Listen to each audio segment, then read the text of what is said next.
Assalamualaikum warahmatullahi wabarakatuh. Pada siang hari ini, saya akan menjelaskan mengenai hubungan struktur, sifat kimia, fisika, dan aktivitas biologis obat. Yang pertama, mengapa sifat fisika kimia penting terhadap aktivitas biologis obat? Jadi, si sifat kimia dan fisika sendiri memegang peranan penting dalam menentukan metode yang tepat untuk formulasi suatu obat, sehingga didapatkan suatu sediaan yang efektif, stabil, dan aman. Nah, sifat fisika kimia tadi ini berkaitan juga dengan pengangkutan obat untuk mencapai reseptor. Sebelum mencapai reseptor, molekul-molekul obat melalui bermacam-macam membran.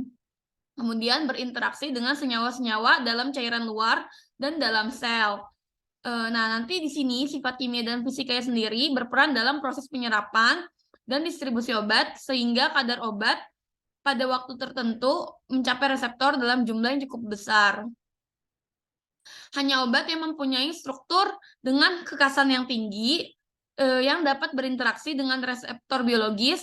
Oleh karena itu, sifat kimia dan fisika harus menunjang orientasi khas molekul pada permukaan reseptor. Kemudian, faktor-faktor yang berhubungan dengan aktivitas obat, aktivitas biologis.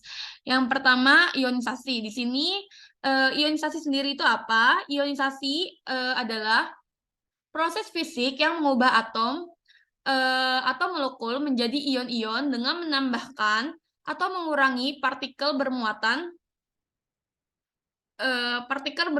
seperti elektron atau lainnya, atau bisa juga didefinisikan sebagai pemisahan atom atau molekul menjadi ion-ion yang bermuatan positif atau negatif.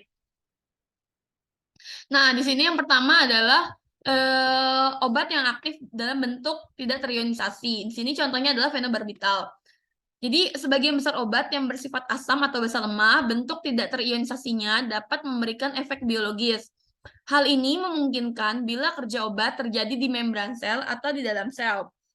Nah, contohnya adalah fenobarbital. Fenobarbital ini kan turunan asam barbiturat yang bersifat asam lemah. Nah, bentuk tidak terionisasinya dapat menembus sawar darah otak dan menimbulkan efek penekan fungsi sistem saraf pusat dan pernafasan. Nah, pada obat yang bersifat asam lemah yang seperti tadi fenobarbital, dengan meningkatnya pH, sifat ionisasi akan bertambah besar. Kemudian bentuk tak terionisasinya bertambah kecil, sehingga jumlah obat yang menembus membran biologis semakin kecil. Akibatnya apa? Akibatnya kemungkinan obat untuk berinteraksi dengan reseptor semakin rendah dan aktivitas biologis semakin turun. Nah, yang kedua itu pada obat yang bersifat basa lemah dengan meningkatnya pH, sifat ionisasi bertambah kecil. Nah, kebalikannya nih, kan kecil. Nah, bentuk tak terionisasinya bertambah besar.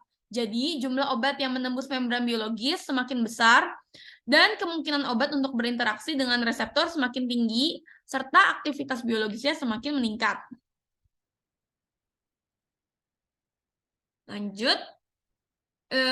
Yang kedua adalah obat yang aktif dalam bentuk ion. Di sini contohnya adalah sulfonamida, contoh obatnya.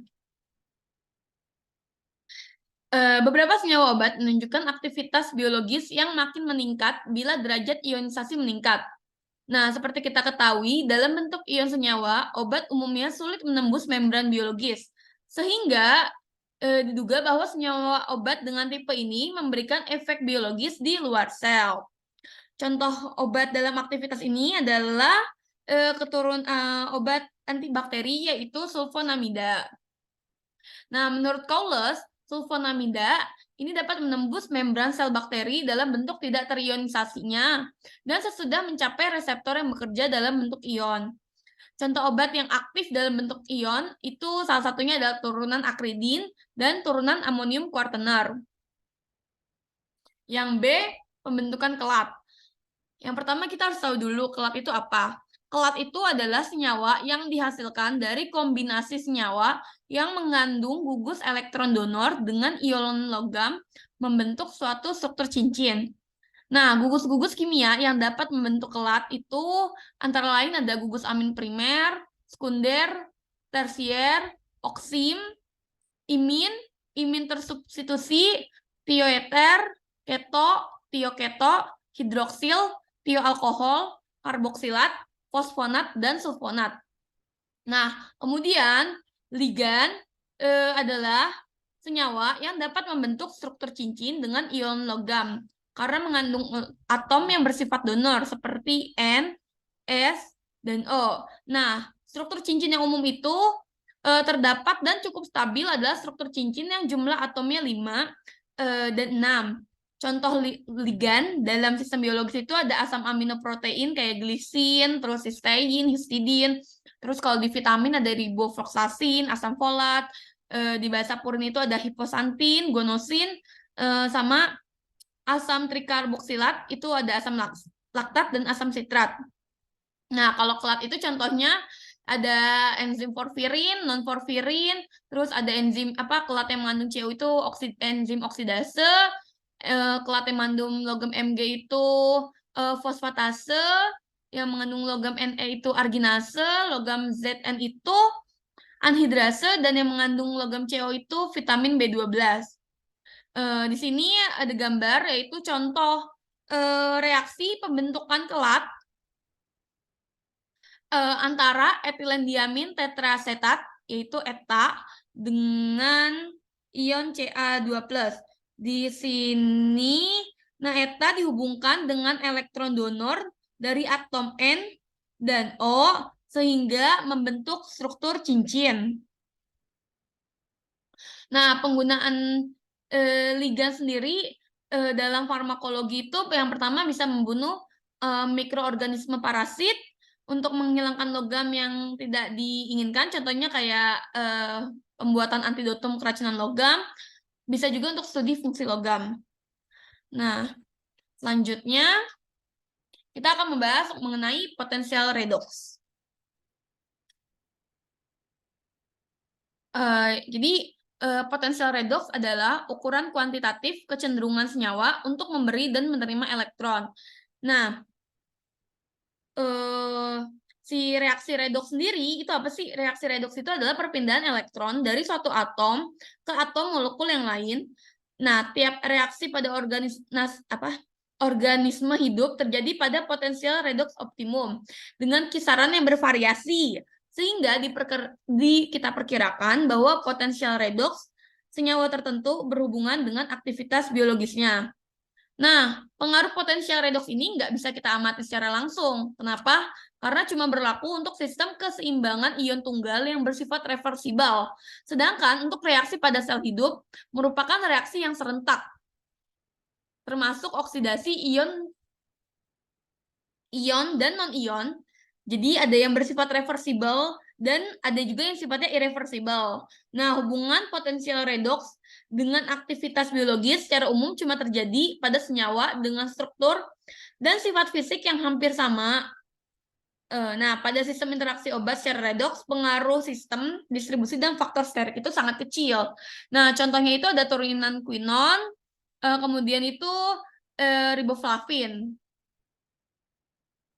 Selanjutnya yang terakhir adalah faktor terakhir itu adalah aktivitas permukaan atau tegangan permukaan. Nah, sebelum masuk ke tegangan permukaan dulu itu kita masuk dulu ke surfaktan. Definisi surfaktan itu adalah suatu senyawa yang karena orientasi dan pengaturan molekul permukaan larutan dapat menurunkan tegangan permukaan.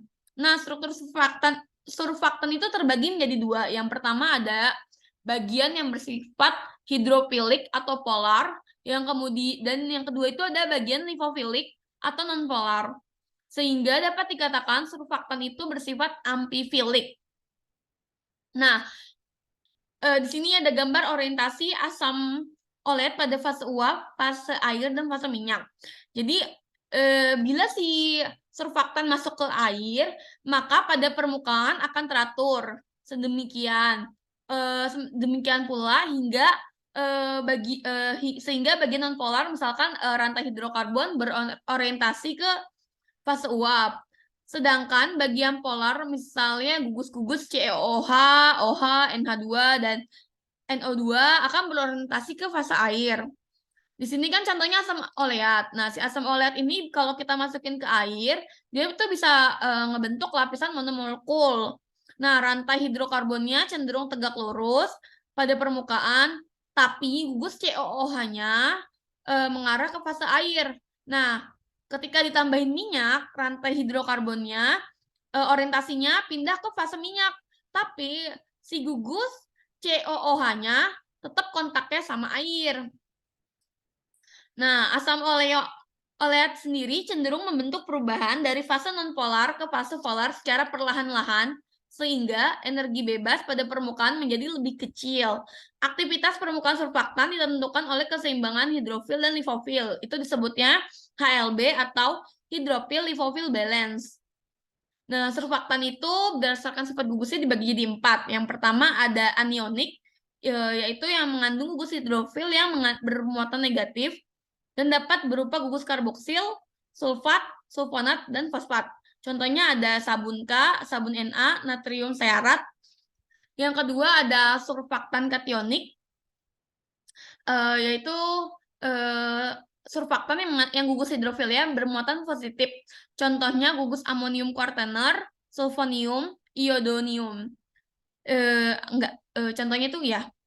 Terus surfaktan non-ionik itu yang tidak terionisasi dan mengandung gugus hidrofil dan lipofil yang lemah.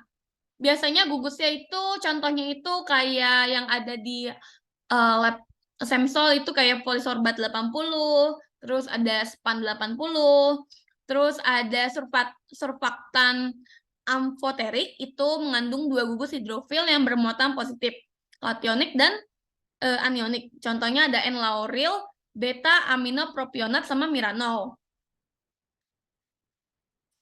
Nah, surfaktan juga mempengaruhi absorpsi obat.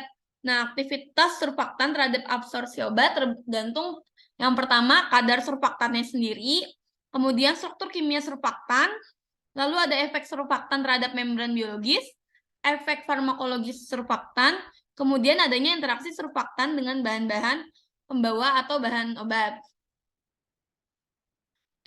Surfaktan dengan aktivitas kuat dapat mengubah struktur dan fungsi membran menyebabkan denaturasi protein membran sehingga membran sel bakteri menjadi rusak dan lisis. Nah, surfaktan pada umumnya tidak berguna secara in vivo karena mudah diabsorpsi oleh protein dan menyebabkan ketidakteraturan membran sel serta hemolisis sel darah merah. Nah, surfaktan sendiri terbatas untuk pemakaian setempat, yaitu untuk disinfektan kulit dan sterilisasi alat-alat.